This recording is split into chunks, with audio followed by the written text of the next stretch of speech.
My name is Eleanor Kingsley. I'm 62 years old, and for most of my life, I believed that being a good mother meant sacrifice. It meant putting your children first, always. It meant swallowing your pride, your voice, sometimes even your dignity, because that's what mothers do. That's what I was taught.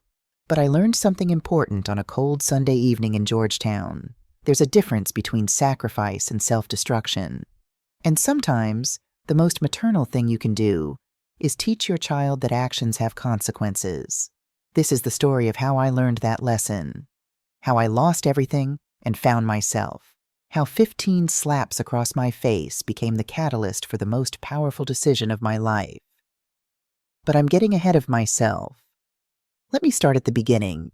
It was 3 years ago when my world first started shifting beneath my feet, though I didn't recognize it at the time. My husband, Thomas, had just passed away after a brief but brutal battle with pancreatic cancer. 40 years of marriage, gone in 6 months. The grief was suffocating, but I couldn't afford to drown in it. I had decisions to make, a future to plan, alone for the first time in decades. I'd been living in our small 2-bedroom condo in Arlington for 30 years. Thomas and I had bought it when Julian was 8, back when the neighborhood was still affordable, still full of young families like ours. Every corner of that place held a memory. The kitchen where I'd taught Julian to make pancakes.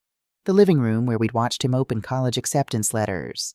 The bedroom where Thomas had taken his last breath, my hand in his.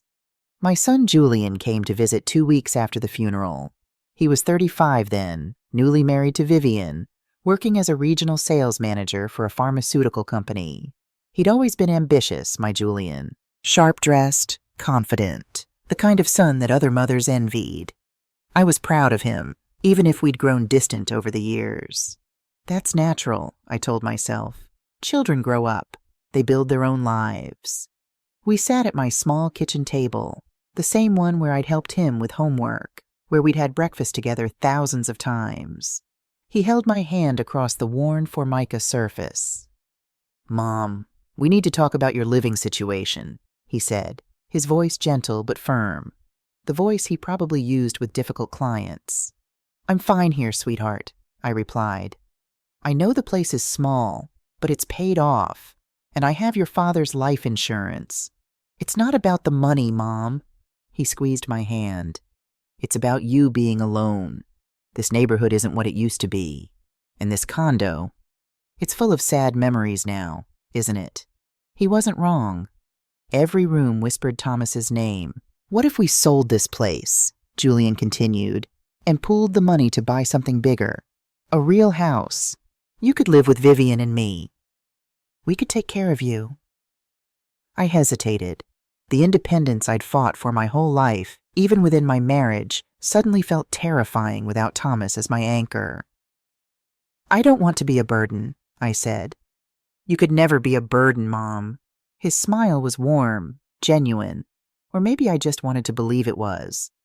"Besides, Vivian would love the company. She's always saying how she wishes she had family nearby." That should have been my first warning. I'd only met Vivian 3 times before their wedding. She was beautiful, polished, with the kind of confidence that came from never having been told no. At their wedding, she'd hugged me and whispered, "I'm so glad to have a mother-in-law who knows her place." I'd thought it was an odd thing to say, but I'd smiled and assumed she meant she was glad I wasn't the interfering type. Julian had already done the math. "Your condo could sell for about $300,000. With that as a down payment, we could get a beautiful 4-bedroom in Georgetown. Room for everyone. Maybe even a guest room for when we have kids someday." The promise of grandchildren. That sealed it. We found a house within a month. A brick colonial with a small backyard, hardwood floors, a kitchen with granite countertops. It was lovely. More house than I'd ever lived in. "Here's the thing, Mom," Julian said as we sat in the real estate agent's office. "For tax purposes, it makes more sense to put the house in my name. You're retired. I'm still working. The tax benefits will be significant. But it's your money, your investment. We'll draw up papers showing your ownership stake." He slid a document across the table. "This is just a power of attorney. Standard stuff. It gives me the right to handle the transaction." Once everything's settled, we'll go to a notary and make sure everything's properly documented. I should have called a lawyer. I should have asked more questions. But this was my son, my only child. The boy I'd rocked through nightmares, whose skinned knees I'd bandaged, whose college tuition I'd helped pay by working double shifts at the elementary school where I taught. I signed. The condo sold quickly. The money transferred to Julian's account temporarily, he assured me, so he could put down the deposit and handle the mortgage. We moved into the Georgetown house on a bright September morning. Vivian had already decorated. Nothing of mine made it into the common spaces. My furniture went to storage or Goodwill. My photos stayed in my bedroom at the back of the house, the smallest of the four. "We'll get to the notary soon," Julian said when I asked about finalizing the ownership papers. "There's no rush. Your family." But weeks became months. Months became a year. Every time I mentioned it, Julian had an excuse. Too busy with work. The notary was booked. We'd do it next month, definitely. I told myself it didn't matter. The house was home. I cooked dinner most nights. I kept the place clean. I tried to make myself useful, valuable, essential. That was my second mistake. The changes came slowly, like the tide eroding a beach. So gradual you don't notice until the sand beneath your feet is gone. First, it was little comments. "Mom, do you have to leave your reading glasses on the coffee table? Mom, could you maybe not cook fish? The smell lingers. Mom, Vivian and I need the living room tonight. We're having friends over. Maybe you could stay in your room?" My room. Not your bedroom or your space. Just your room. Like I was a child sent for a timeout. Then Vivian started working from home 2 days a week. Those were the days I felt most invisible. She'd set up her laptop at the dining table, have conference calls in her crisp blazer and yoga pants, and I'd tiptoe around, afraid to make noise. Once I'd walked through to get to the kitchen and she'd muted her call. "Eleanor, could you not? I'm working." Eleanor. Not Mom, not even Eleanor dear or any other softener. Just my name, flat and cold. I overheard her on the phone one afternoon. I'd been in the backyard, trimming the small herb garden I'd planted, and I came in through the back door. She was in the kitchen, didn't see me in the hallway. "No, Ashley, you cannot come over this weekend. My mother-in-law is here." A pause. "I know. Tell me about it." "She's just always around, you know? Making her little passive-aggressive comments about how I load the dishwasher. Asking Julian if he's eating enough like I don't feed him."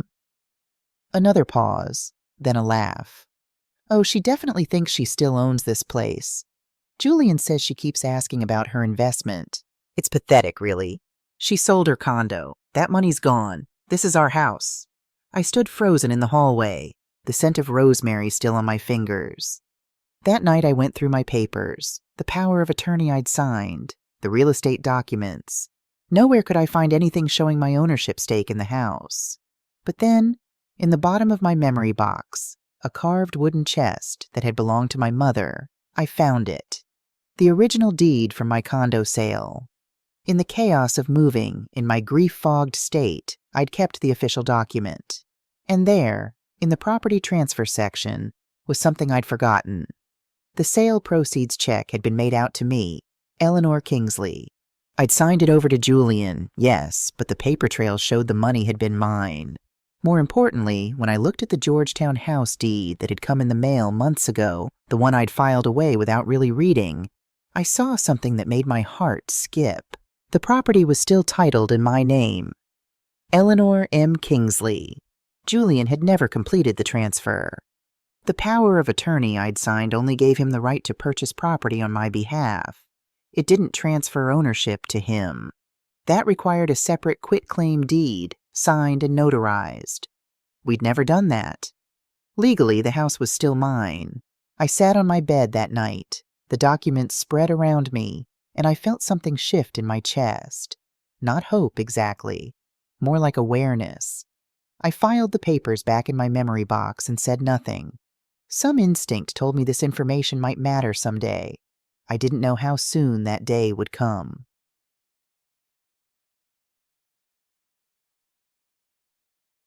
The months crawled by. My invisible life continued. I made myself smaller and smaller, trying to take up less space, require less air. Julian grew more distant, more irritable. Work stress, he said. Trouble with a new territory manager. A sales quota he couldn't quite meet. Vivian grew more pointed in her comments. Eleanor, you really should think about getting out more. You're always here. Don't you have friends?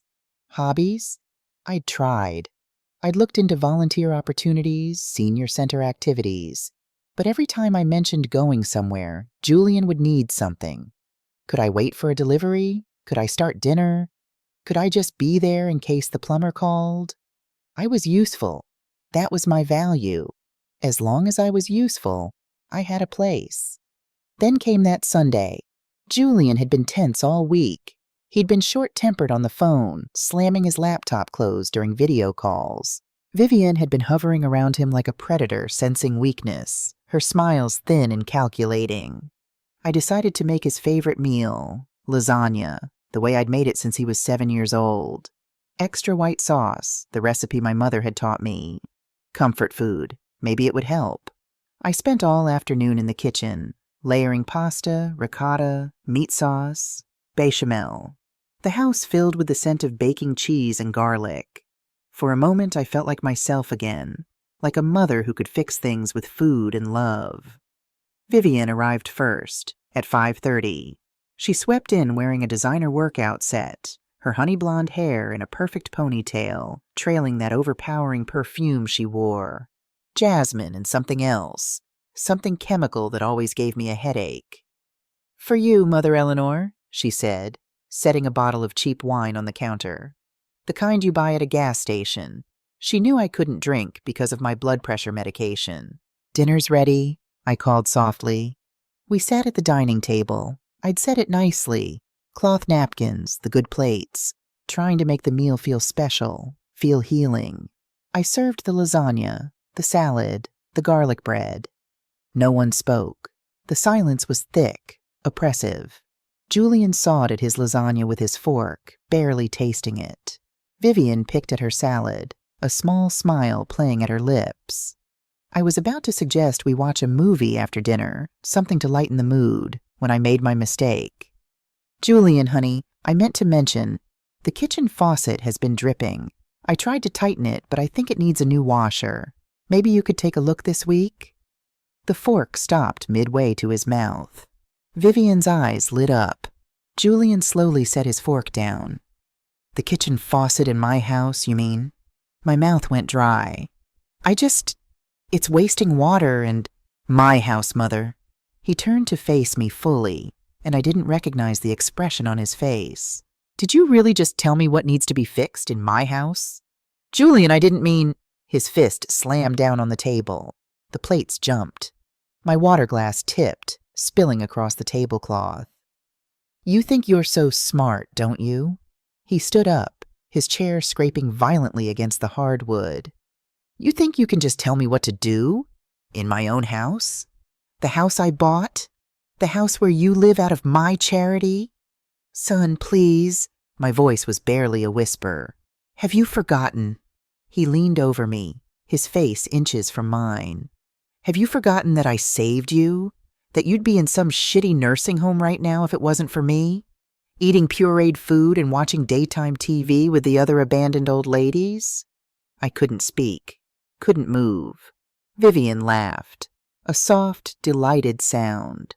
She covered her mouth with her napkin, but her eyes were shining with malicious glee. "Look at me when I'm talking to you." His hand grabbed my chin roughly, forcing my face up, and then I saw his other hand rise. The slap came so fast I didn't have time to flinch. The first slap wasn't painful so much as shocking. A sharp crack that echoed in the dining room, a sting that spread across my left cheek like wildfire. My head snapped to the side, and for a moment I couldn't process what had just happened. My son, my boy, the child I had carried, birthed, nursed, raised. He had just struck me. "Julian," I whispered, my hand moving instinctively to my face. The second slap came from the other direction, harder. My right cheek exploded in pain. I tasted blood where my teeth had cut the inside of my mouth. Did I say you could speak? His voice was cold, detached, like he was reprimanding an employee. The third slap. The fourth. I stopped trying to speak, stopped trying to understand. Some primal part of my brain took over, the part that knows when to go still, when to make yourself small to survive a predator's attack. 5, 6, 7. Vivian was laughing now, not even trying to hide it. A high tinkling sound like breaking glass. Oh my God, Julian, her face! 8, 9, 10. At the 10th slap, something strange happened. The pain was still there, the ringing in my ears, the taste of blood. But my mind suddenly cleared. Crystal clear, like ice water had been poured over my thoughts. I stopped being Eleanor the mother, Eleanor the victim, Eleanor who made excuses and kept the peace and believed that love could fix anything. I became Eleanor the survivor, Eleanor the strategist, Eleanor who remembered that the deed to this house where my own son was beating me, was still in my name. 11, 12, 13. I began counting the money. $300,000 from my condo. The down payment had been $80,000. That left $220,000 in equity, plus whatever the house had appreciated. Probably $500,000 total if I sold quickly. 14, 15. Julian stopped, breathing hard. His hand must have hurt. Good. I hoped it hurt like hell. He stepped back, running his fingers through his hair, adjusting his shirt collar like he'd just finished a workout. Maybe now you'll learn some respect. Learn who's in charge here. Vivian was still smiling, not even pretending to be shocked or concerned. She took a delicate sip of the cheap wine she'd brought, her eyes dancing with satisfaction. I think she gets it now, baby. Don't you, Eleanor? I didn't answer.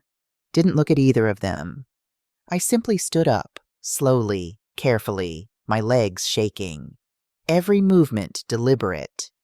I left my untouched plate of lasagna on the table, the lasagna I'd made with love, with hope, with the foolish belief that I could still fix this broken thing between us. I walked to my bedroom at the back of the house.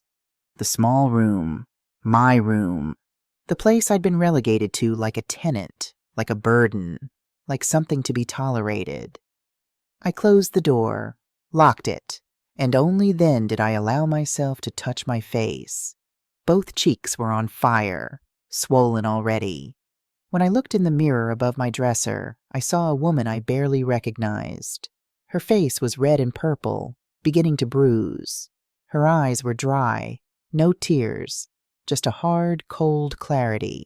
Behind me, through the door, I heard them laughing in the dining room. The television turned on.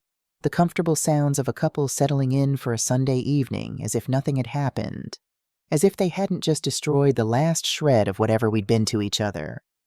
I opened the bottom drawer of my dresser, the one where I kept my memory box. My hands didn't shake as I opened it. Inside were the important documents. My birth certificate, my marriage license, Thomas's death certificate, Julian's baby photos that I suddenly couldn't bear to look at. And there, in a manila folder, the deed to the Georgetown house. Property address, 2847 Cambridge Street, Napier, Washington, D.C., 2007. Owner, Eleanor Margaret Kingsley. Date of purchase, September 15th, 2021. I held the paper in my hands, feeling its weight, its power. Julian thought this was his house. He'd convinced himself, convinced Vivian, probably even convinced his friends and colleagues. He'd built his identity on the fiction that he was the successful son who'd taken in his aging mother, who'd given her a place to live out of the goodness of his heart. But fiction, no matter how often repeated, doesn't become fact. I thought about Thomas then. My late husband had been a gentleman, but he'd had a saying. The best response to cruelty isn't more cruelty, it's consequence. Tomorrow morning, when they left for work, I would deliver consequence. I didn't sleep that night. Couldn't. I lay on top of the covers, fully clothed, listening to the house settle around me. Around midnight, I heard Julian and Vivian's bedroom door close, heard the muffled sounds of their television, then silence. In the darkness, I planned. First, George Whitmore.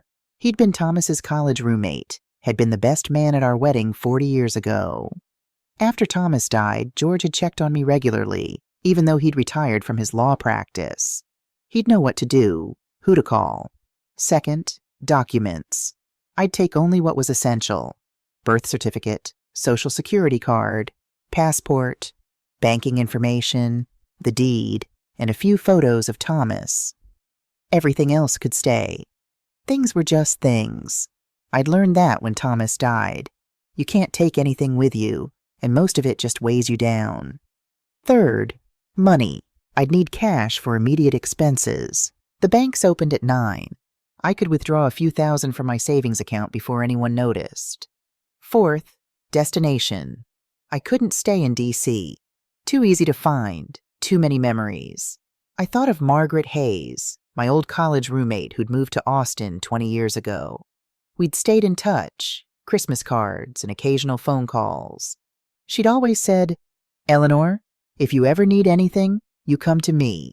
No questions asked." It was time to take her up on that offer. At 6:30 a.m., I heard Julian's alarm. The sounds of his morning routine, shower running, electric toothbrush, the hiss of his coffee maker. At 7:15, his footsteps in the hallway, then the front door closing. His car starting in the driveway. At 7:45, Vivian emerged. I heard her heels clicking on the hardwood as she gathered her things. Her car door slamming. The engine fading as she drove away. I waited another 30 minutes. They'd done this before, left and then returned because one of them forgot something. A phone charger, a file folder, keys, silence. The house was mine. I moved quickly then, changed into comfortable clothes, jeans, a sweater, my warmest coat. The one Julian had called that ratty old thing, but that I loved because Thomas had bought it for me on our last anniversary trip to Maine.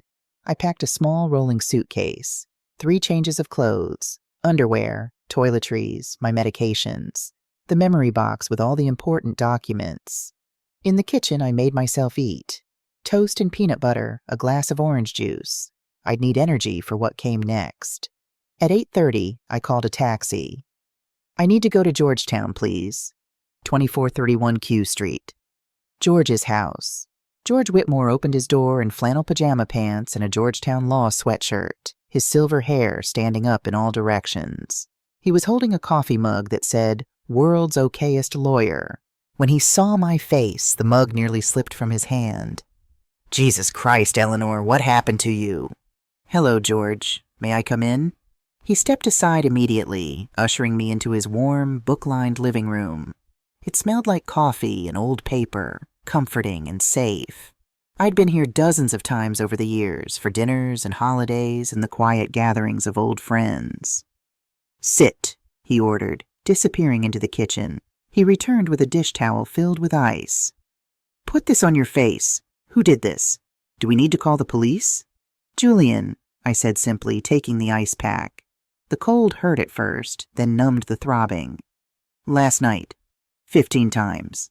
George's face went through several expressions in rapid succession: shock, disbelief, fury.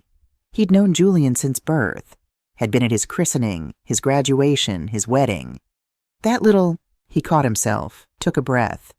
"I'm calling the police right now." "No." My voice was calm, steady. "I don't want police reports or restraining orders or any of that. I want something else." "Eleanor, I want to sell the house, George, today, while they're at work." He stared at me for a long moment. "The house? But Julian, the house is in my name." I opened my purse and pulled out the deed. He never completed the transfer. We were supposed to go to a notary, but he kept putting it off, probably because he wanted to keep control, keep me uncertain of my position.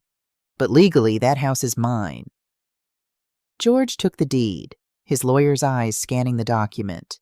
He went to his desk, put on his reading glasses, examined it more closely. "Son of a bitch," he muttered. "You're right.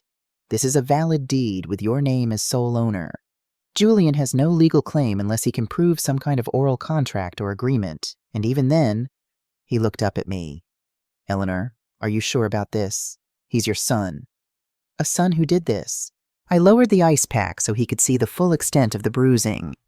A son who screamed at me that I was living in his house out of his charity. A son who stood by while his wife laughed as he beat me. The words hung in the air. Beat me. I'd said it out loud for the first time, made it real. George's jaw clenched. Okay, let me think.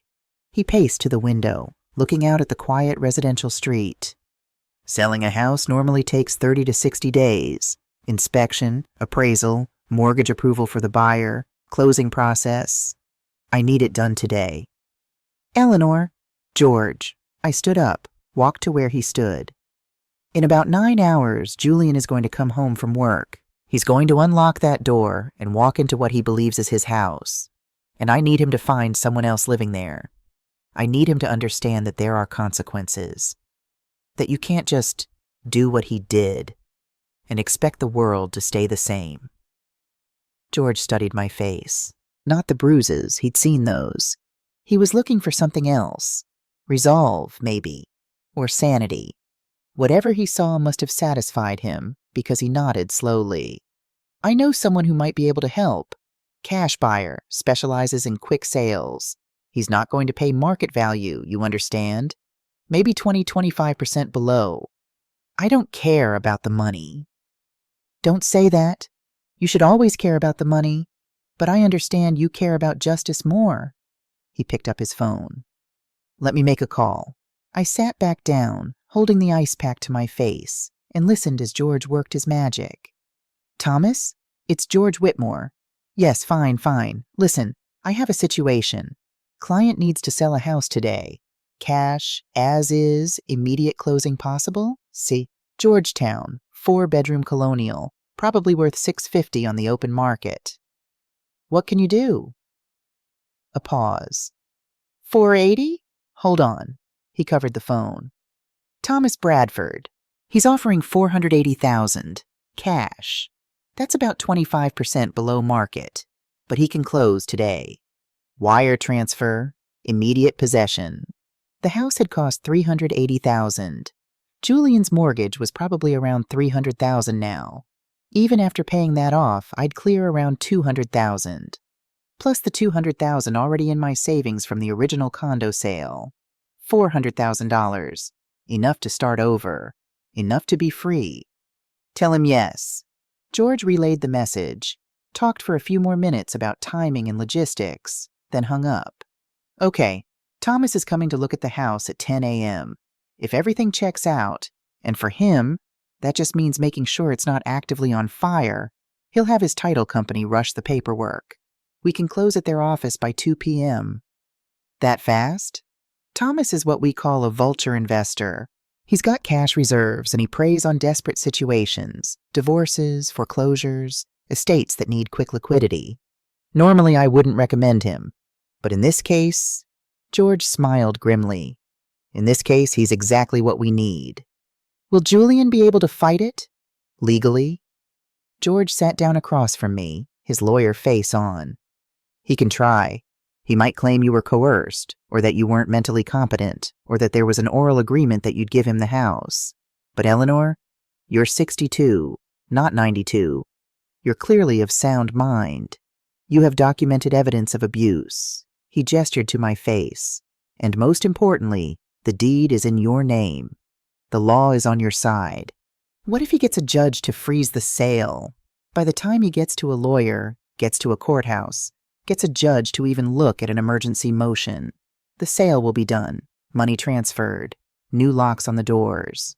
At that point, he'd have to sue to reverse the sale, which would take months or years, and he'd almost certainly lose. The house is yours to sell, Eleanor. Legally, ethically, morally. I let that sink in.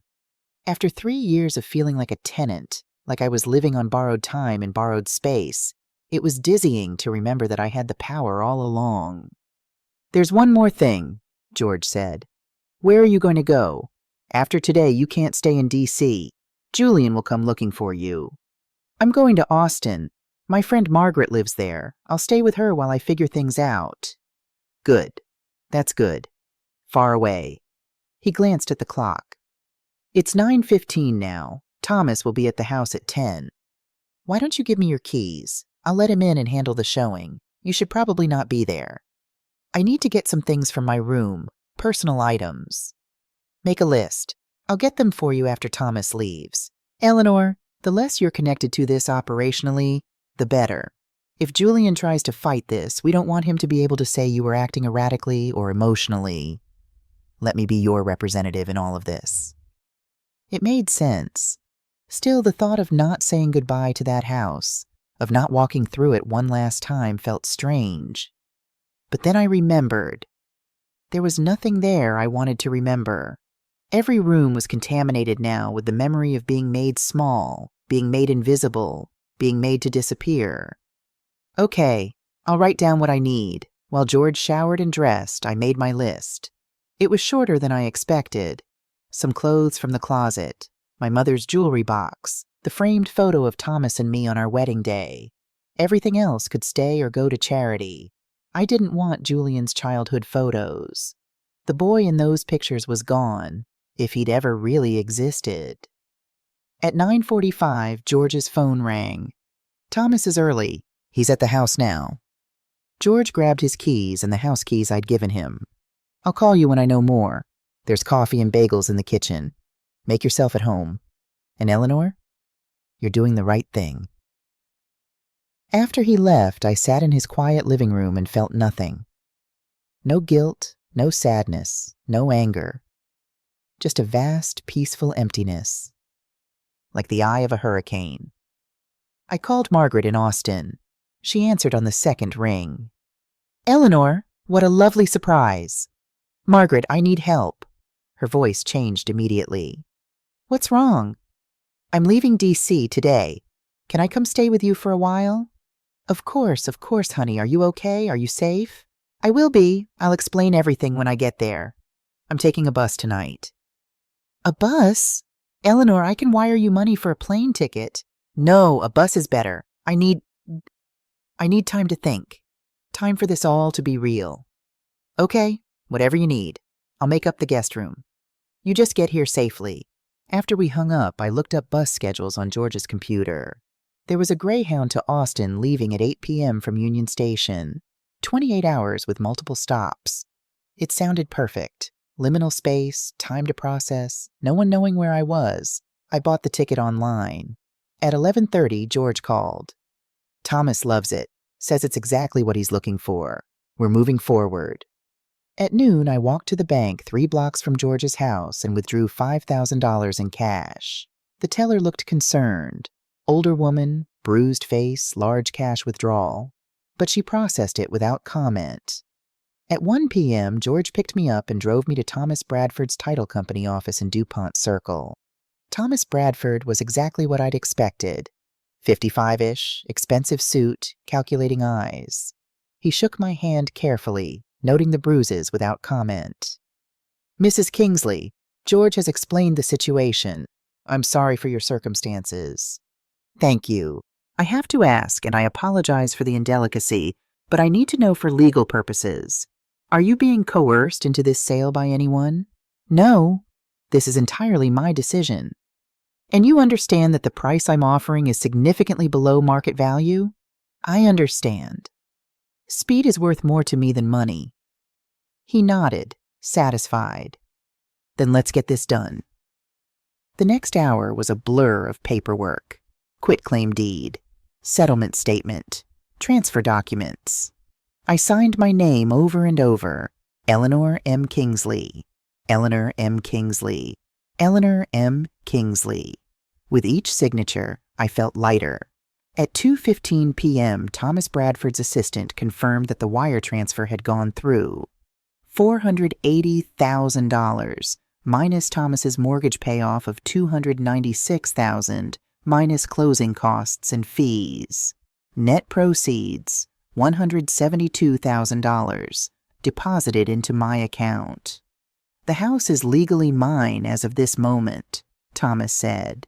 I'm having the locks changed at 4 p.m. If anyone tries to enter after that, they'll be trespassing. He paused. George mentioned that your son might not take this well. I've already contacted the local police precinct to give them a heads up about the situation. If he shows up and causes a disturbance, they'll be ready to respond quickly. Thank you. Mrs. Kingsley, Thomas handed me a business card. If you ever need anything, a reference, a legal statement, whatever, you call me. What you did today took courage. Did it? It didn't feel like courage. It felt like survival. George drove me back to his house, where he'd already retrieved my things from the bedroom. 2 cardboard boxes. 3 years of my life reduced to 2 boxes. The bus doesn't leave until 8, George said. You should rest. Eat something. You look exhausted. I was. The adrenaline was starting to wear off, leaving me hollow and shaky. I dozed fitfully on George's couch, dreaming confused dreams of Thomas and Julian, and houses that shifted and changed around me. At 5:30, George's phone rang. He'd given Julian his number years ago, as Thomas's lawyer and friend. I watched George's face as he listened. No, Julian, I can't tell you where she is, because she's my client now, and client confidentiality applies. You should get a lawyer, son. A good one. There's nothing to discuss. The house was legally your mother's. She had every right to sell it. Yes, I know about last night. I saw what you did to her face. I think this conversation is over. Don't call this number again. He hung up. He knows. Thomas's people must have already changed the locks. Julian came home to find strangers in his house. How did he sound? Panicked, angry, like a man whose entire worldview just collapsed. George looked at me. You okay? I'm fine. And I was. Calmer than I'd been in years. At 7, George drove me to Union Station. He insisted on walking me to the gate, carrying one of my boxes, treating me like something precious and breakable. Eleanor, I need to say something. He set the box down and took my hands. Thomas and I were friends for 40 years. He would be so proud of you right now, and so angry at Julian. What you did today, choosing yourself, demanding respect, that's what Thomas would have wanted for you. My eyes finally filled with tears, the first ones since last night. Thank you, George, for everything. You call me when you get to Austin, and if Julian tries anything, you let me know immediately. I'll handle it. I boarded the bus at 7:45, found a seat near the back, put my bag in the overhead compartment and my purse on my lap. The bus pulled out of the station at exactly 8 p.m., and for the first time in 3 years, I took a full, deep breath. The bus rumbled through the darkness, leaving D.C. behind. I watched the city lights fade through the window, replaced by the scattered glow of suburban sprawl, then the deep black of rural Virginia. My phone had been buzzing constantly since 6 p.m. I turned off the ringer, but could see the notifications lighting up the screen. Julian, Julian, Julian, Vivian, Julian, again. Unknown numbers, probably lawyers he'd found in a panic. I didn't read any of them, didn't listen to the voicemails.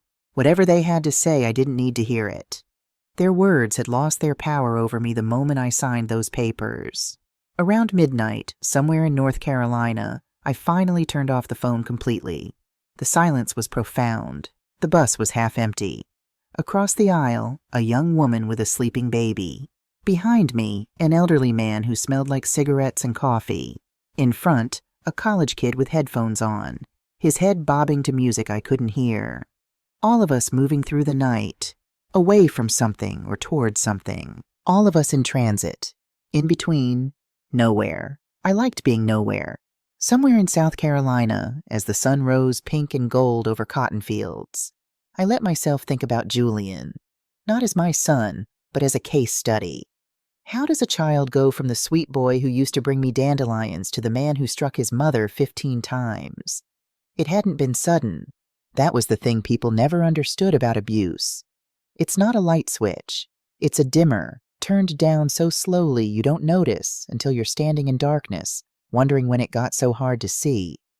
Thomas had been a good father, present and loving, but he'd also been old school about certain things. A man provides for his family. A man is the head of his household. Not in a tyrannical way.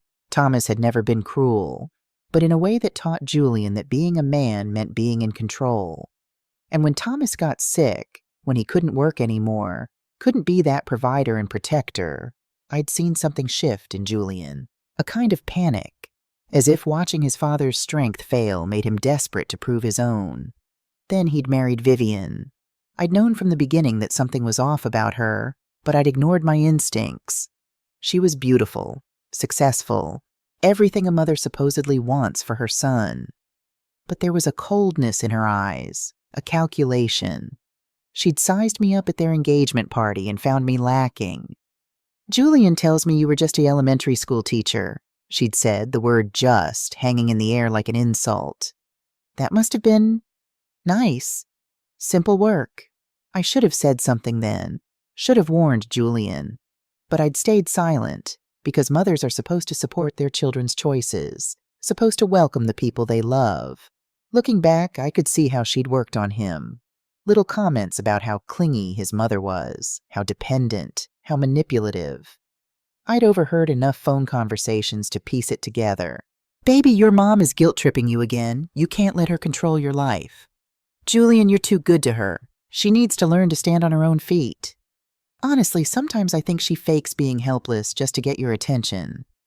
Vivian had poisoned the well, drop by drop, but Julian had drunk willingly. Because here's what I'd learned in 62 years. No one can make you cruel. They can enable it, encourage it, give you permission. But the cruelty has to already be inside you, waiting. The bus stopped in Atlanta for a 2-hour layover. I got off, stretched my legs, bought a coffee and a sandwich I couldn't taste. My face was still swollen, the bruises deepening to purple and yellow. People stared, then looked away quickly. The visible evidence of violence made them uncomfortable. Good. They should be uncomfortable. In the bus station bathroom, I looked at myself in the harsh fluorescent light. The woman staring back at me was a stranger, not because of the bruises, those would heal, but because of the expression in her eyes.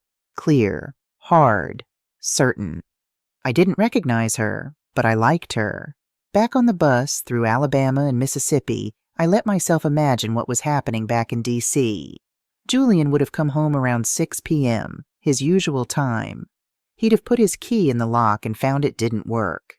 Confusion first. Maybe he thought he had the wrong key, or that Vivian had changed the locks for some reason. Then he'd have seen movement inside. Strangers in his living room. His living room. He'd have pounded on the door. Thomas Bradford, or more likely Thomas's representative, would have opened it with that calm, professional courtesy that people in real estate cultivate. "Can I help you?" "This is my house. What the hell are you doing here?" "I'm sorry, sir, but this is private property. I'm the owner. If you don't leave, I'll have to call the police." "Owner? I'm the owner. I live here." "Sir, I have the deed right here. This property was purchased this afternoon from Eleanor Kingsley. If you have a dispute, you'll need to take it up with her or with a lawyer, but you need to leave the property now."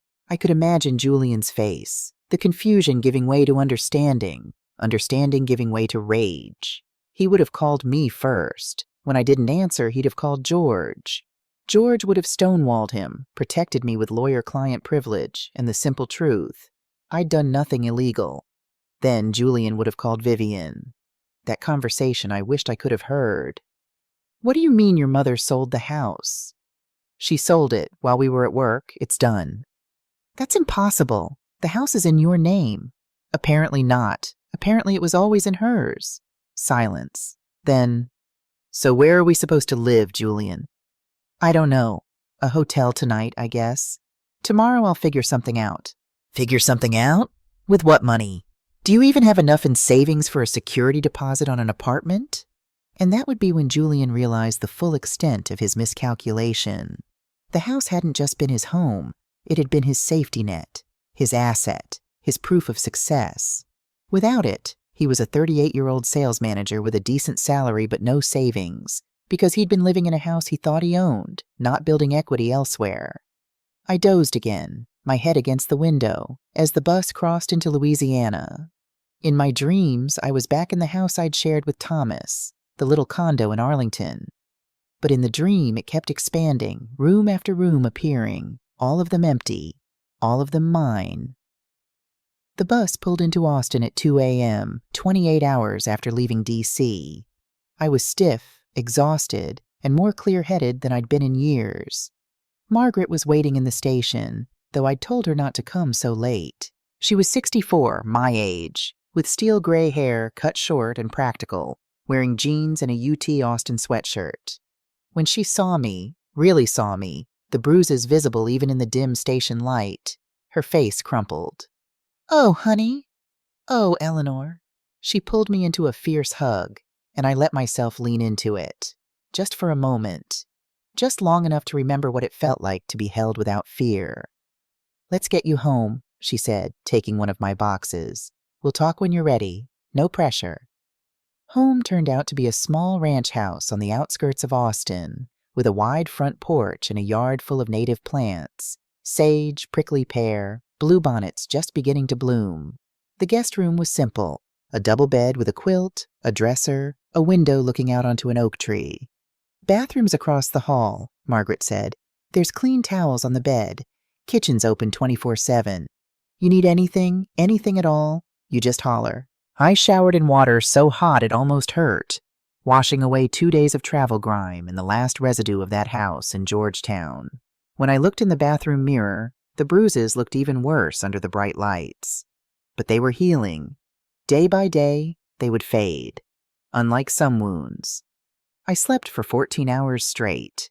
When I finally woke, the sun was high and hot, so different from the gray March cold of D.C. I found Margaret in the kitchen, reading the newspaper and drinking coffee.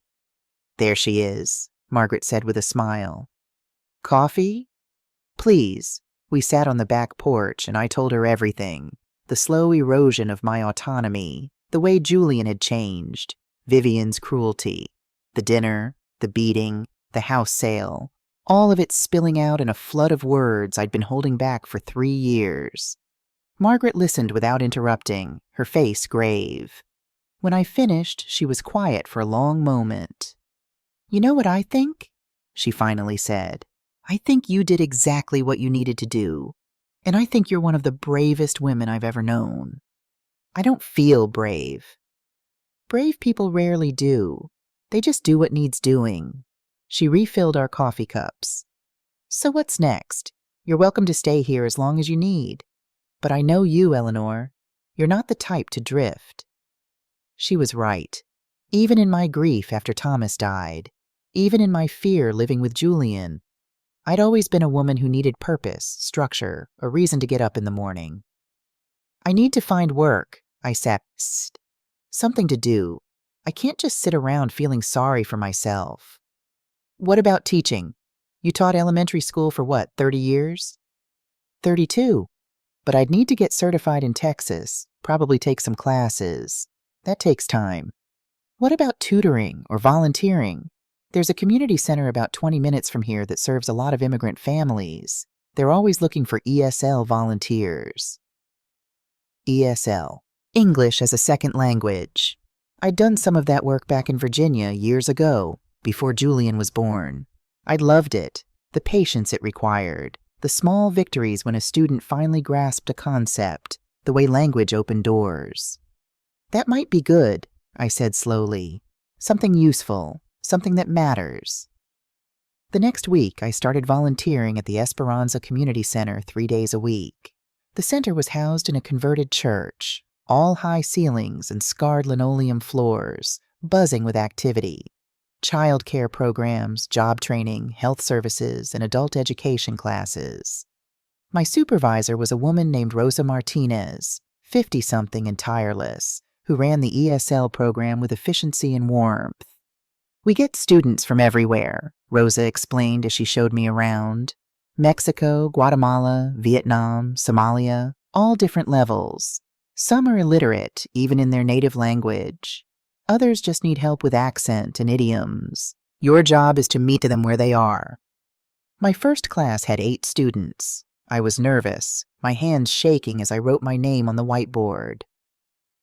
Eleanor Kingsley, but the moment I started teaching, something clicked into place. This was what I was good at. This was who I was.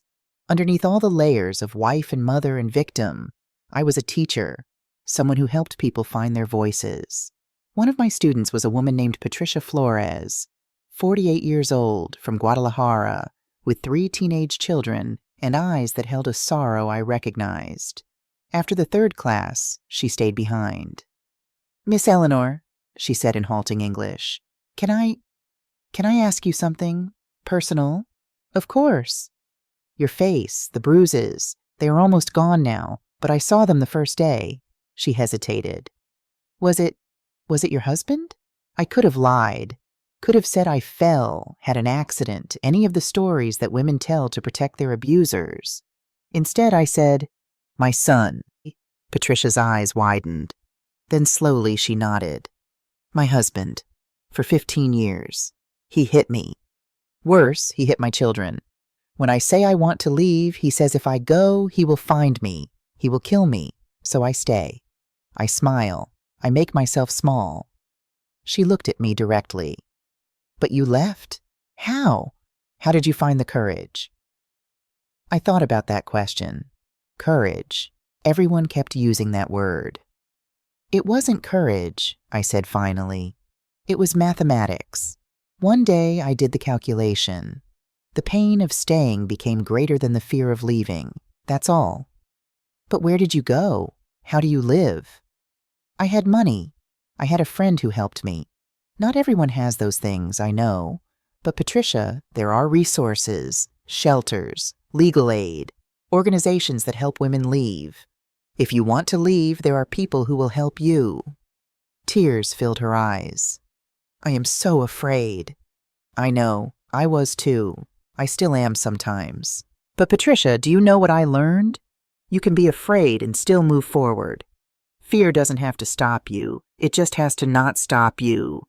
The next week, Patricia didn't come to class. I worried that I'd pushed too hard, scared her off. But the week after, she was back. And she had a new address. "I did it," she whispered to me after class. "I took my children.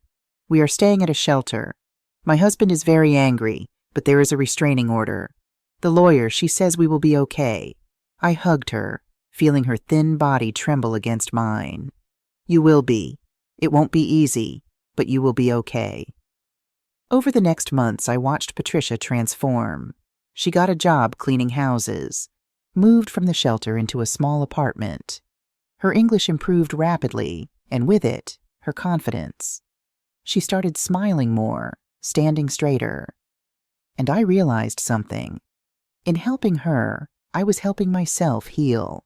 I didn't hear from Julian directly for the first month. My phone stayed off. I'd gotten a new number in Austin, given it only to George and Margaret. But George kept me updated. "He's sleeping in his car," George told me during one of our weekly check-ins. "Vivian left him after 2 weeks, went back to her parents in Chicago.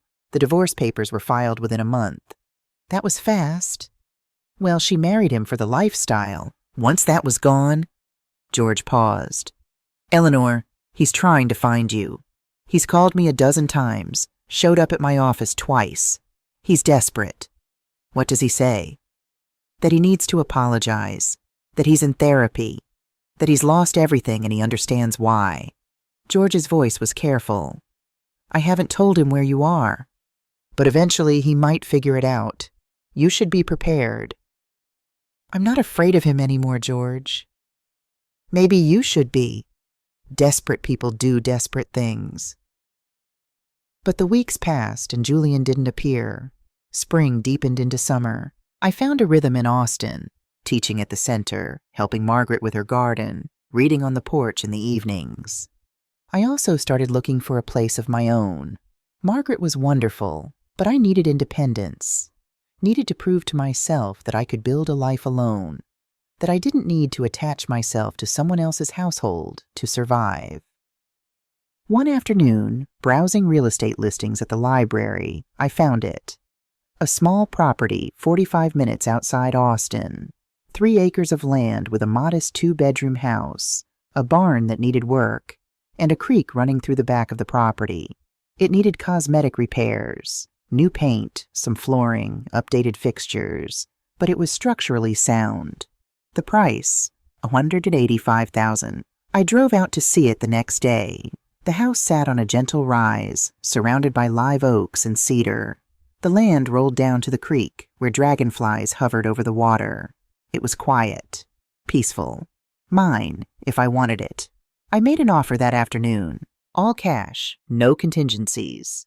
The owner, an elderly man moving to San Antonio to be near his daughter, accepted immediately. 30 days later, I owned land for the first time in my life. Not living in someone else's house, not occupying someone else's space. Mine. I named it Kingsley Haven. Margaret helped me move in, along with some folks from the community center. We painted the walls soft colors, sage green in the kitchen, cream in the bedrooms. I bought furniture from thrift stores and estate sales, each piece chosen carefully, deliberately. No one else's taste imposed on me. I planted a vegetable garden, tomatoes, peppers, squash, herbs. In the evenings, I'd sit on the porch and watch the sun set over my land, turning the sky pink and orange and purple. I got chickens, 4 hens who gave me fresh eggs and kept me company with their soft clucking. I named them after authors, Willa, Tony, Virginia, and Maya. And I adopted a dog from the local shelter, a border collie mix, black and white, with intelligent eyes and a tail that never stopped wagging. The shelter had named him Duke, but that didn't suit him.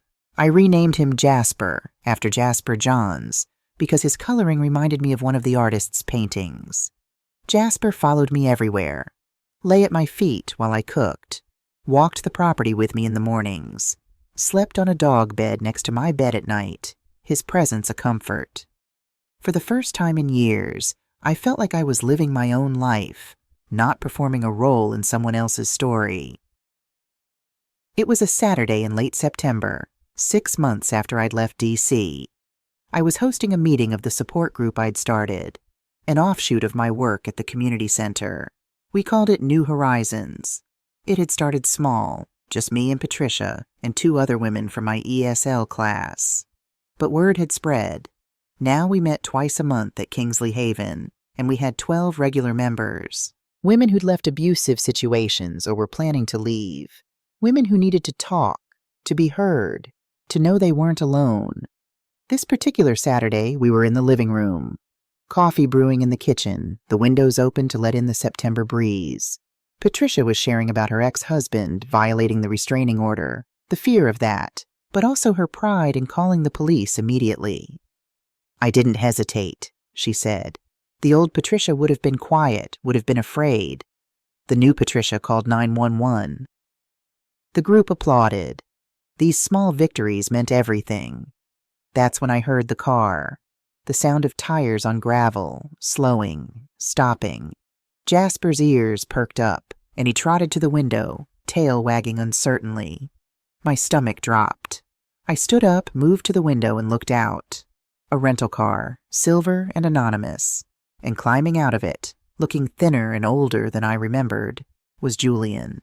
The room went silent. Everyone had heard my story. They knew who he was. Eleanor?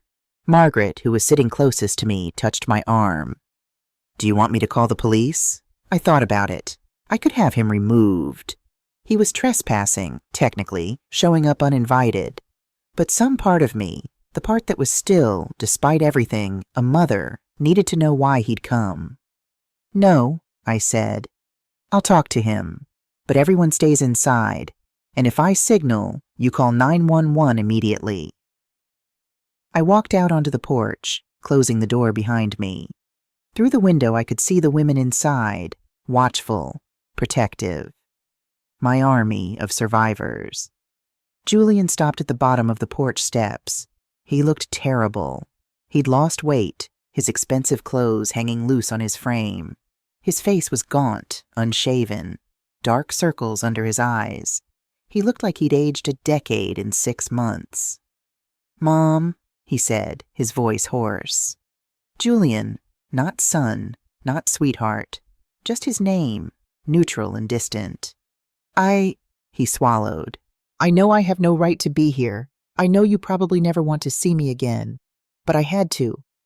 I needed to tell you. He trailed off, looking lost. Tell me what? He took a step closer to the porch, and I tensed. He saw it and stopped immediately. I'm not going to hurt you, he said quickly. I would never. I'm not that person anymore. You were that person 6 months ago. I know. He looked down at his hands, the hands that had struck me. I know. There's no excuse, no justification. I was angry and cruel, and I took it out on you because you were safe. Because I thought you had to take it. Because Vivian... He stopped, shook his head.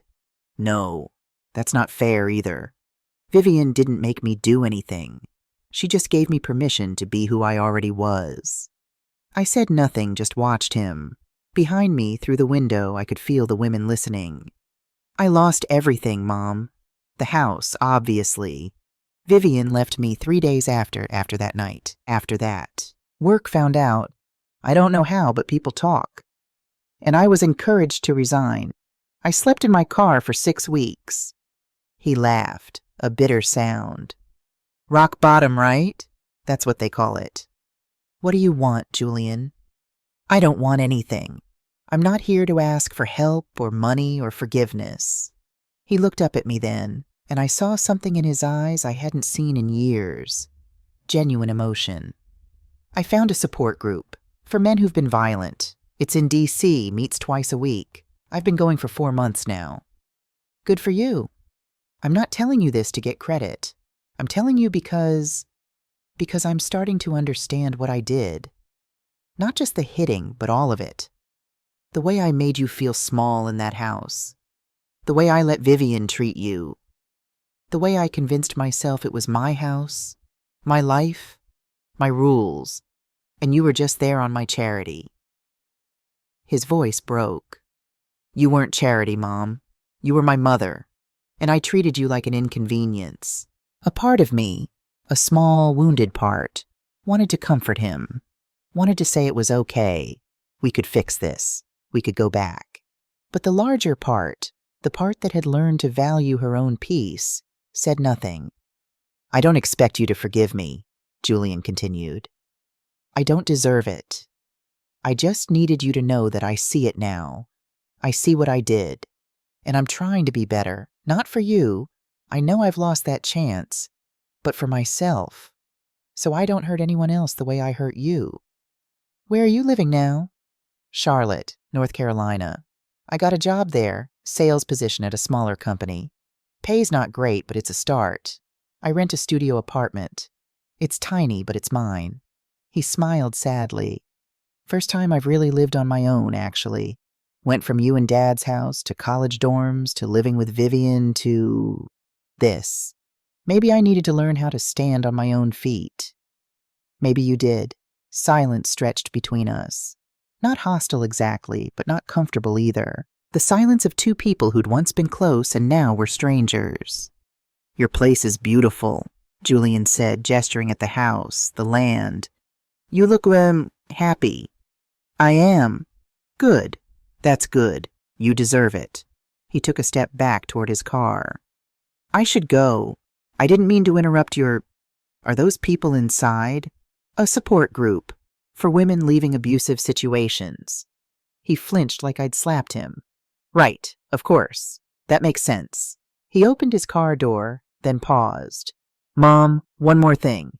I know this doesn't fix anything, but I wanted you to have this. He pulled a small, wrapped package from the car and set it on the bottom porch step.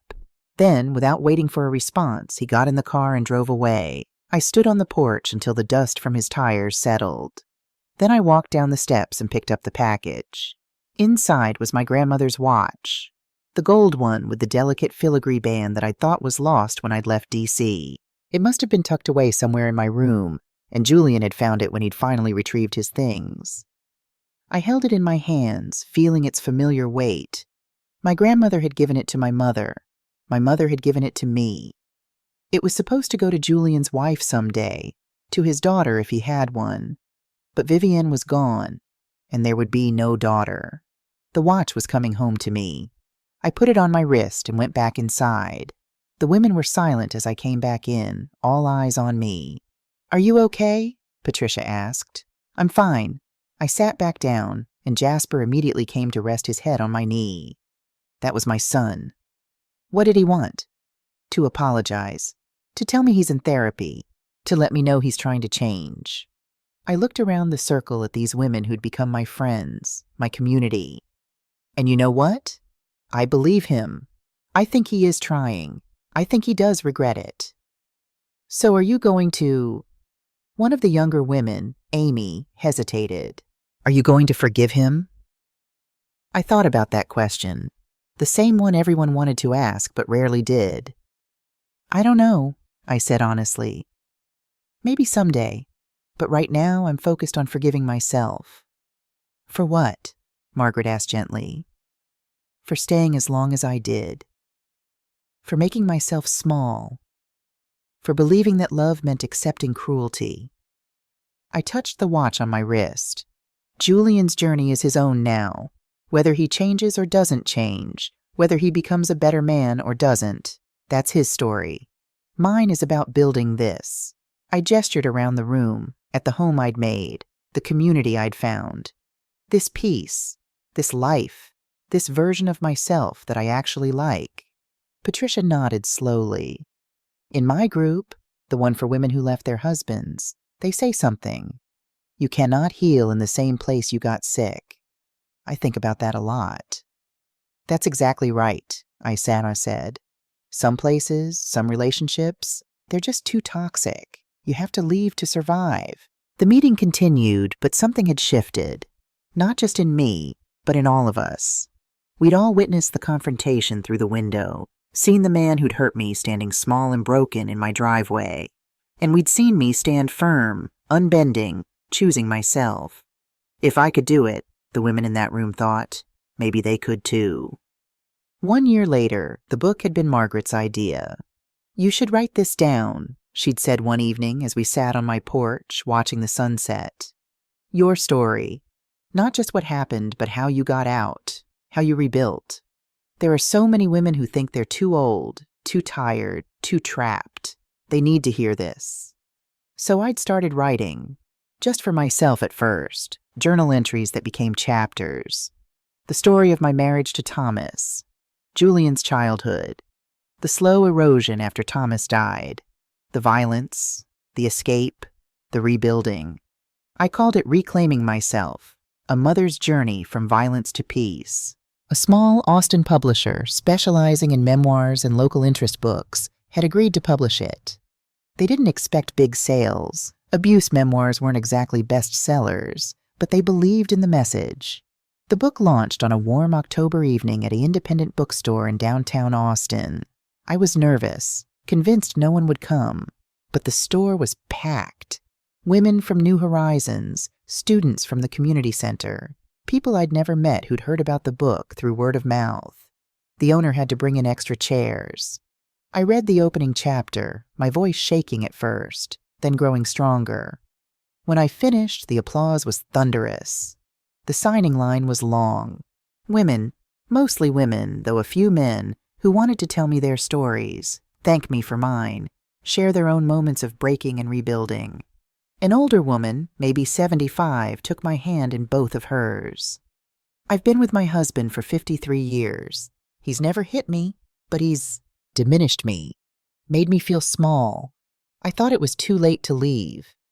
But reading your book, I realized it's not too late. It's never too late. A younger woman, maybe 30, with a toddler on her hip. My boyfriend isn't violent, but he's controlling. He isolates me from my friends. Your book helped me see that as abuse, too. I'm leaving next week. On and on. Each story different, but fundamentally the same. Women finding their voices. Women choosing themselves. Near the end of the evening, as the crowd thinned, I noticed a man standing near the door. Just standing, watching. My heart stopped when I recognized him. Julian. He didn't approach, didn't try to get in line. Just stood there, holding a copy of my book, his eyes red. Our eyes met across the bookstore. He didn't wave, didn't smile. He simply placed his hand over his heart, a gesture I remembered from his childhood, his way of saying, I love you, when words weren't enough. I nodded, once, acknowledging him, acknowledging that he existed, that he'd come, that maybe, just maybe, he was becoming the person he said he wanted to be. Then he turned and left. Margaret appeared at my elbow. Was that him? Yes. How do you feel? I thought about it. Okay, I feel okay. And I did. Seeing Julian didn't fill me with rage or fear or even sadness. He was just a person now, a person I used to know very well, who I might learn to know again someday, or might not. Either way, I would be fine.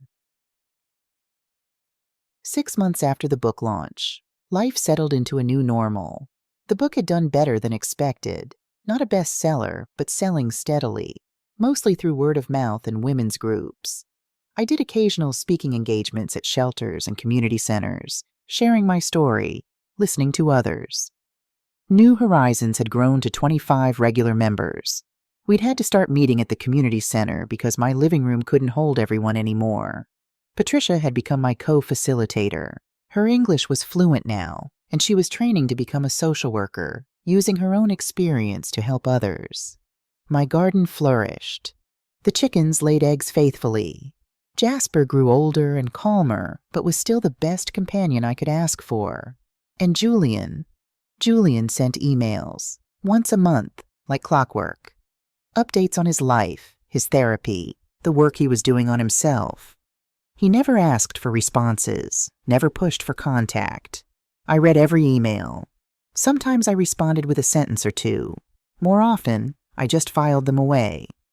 We had spoken on the phone once, brief and awkward, to discuss legal matters. He wanted to make sure I knew he'd given up any claim to my estate, that he wanted nothing from me financially.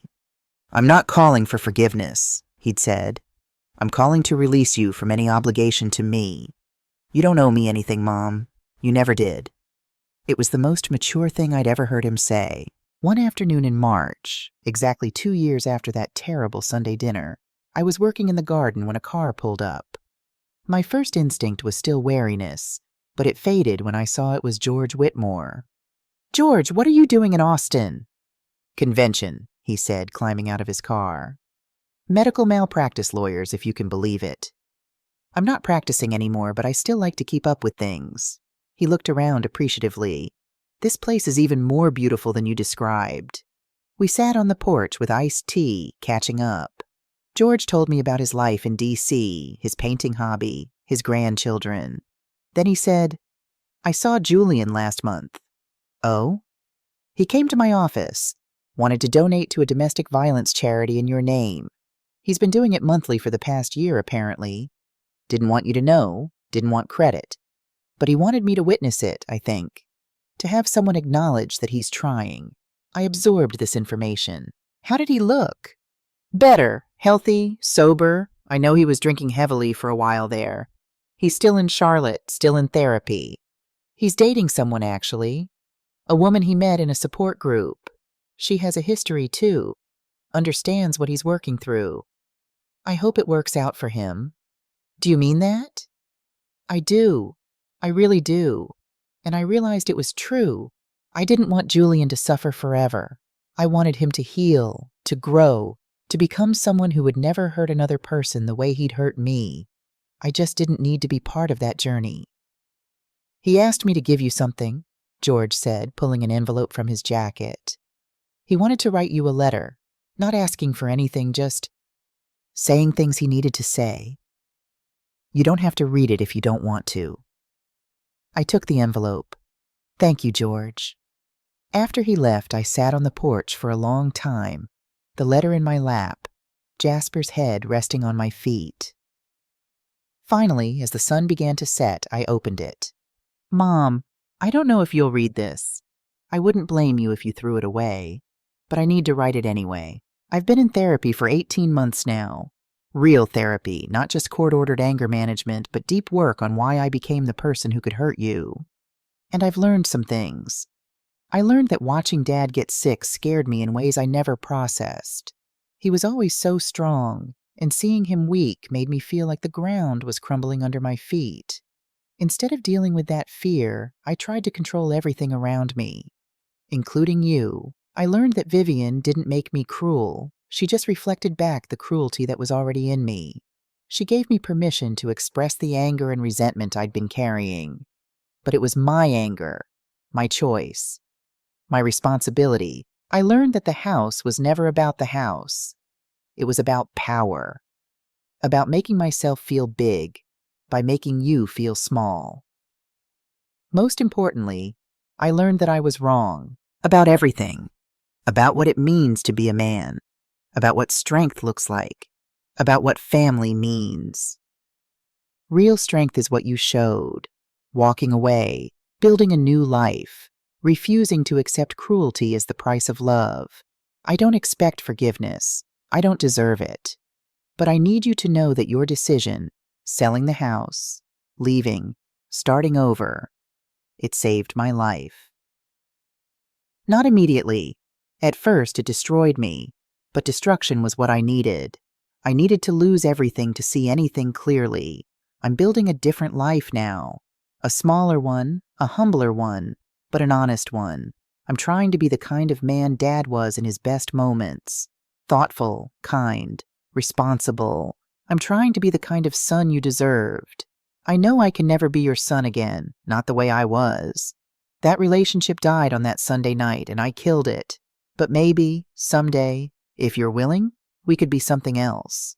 Not mother and son, but two people who share a history and are both trying to be better than they were. No pressure, no expectations, just hope. I love you. I'm sorry. And I'm grateful that you saved yourself, even though it meant losing me. Julian, I read the letter twice. Then I folded it carefully and put it back in the envelope. I sat there as the sun disappeared and the stars came out, bright and clear in the Texas sky. Jasper snored softly at my feet. From the chicken coop, I heard the soft settling sounds of my hens going to roost. This was my life now. This peace, this stillness, this hard-won independence. Julian's letter was an offering, but I didn't have to accept it. Not yet. Maybe not ever. Or maybe someday. For now, it was enough to know that we were both healing. Separately, in our own ways, on our own terms. I stood up, called Jasper, and went inside. I had an early class at the community center tomorrow, and Patricia was coming over for dinner afterward to plan next month's New Horizons meeting. I had a life to live. A full, rich, purposeful life that belonged entirely to me. As I got ready for bed, I looked at my grandmother's watch on my nightstand, ticking steadily in the quiet room. Time moving forward, as it always does, carrying us away from who we were and toward who we're becoming. I was 64 years old. I had built a home, found a community, written a book, helped dozens of women find their courage. And I had learned the most important lesson of all. It is never ever too late to choose yourself. I turned off the light and drifted into sleep, peaceful and unafraid, in the house that Justice built.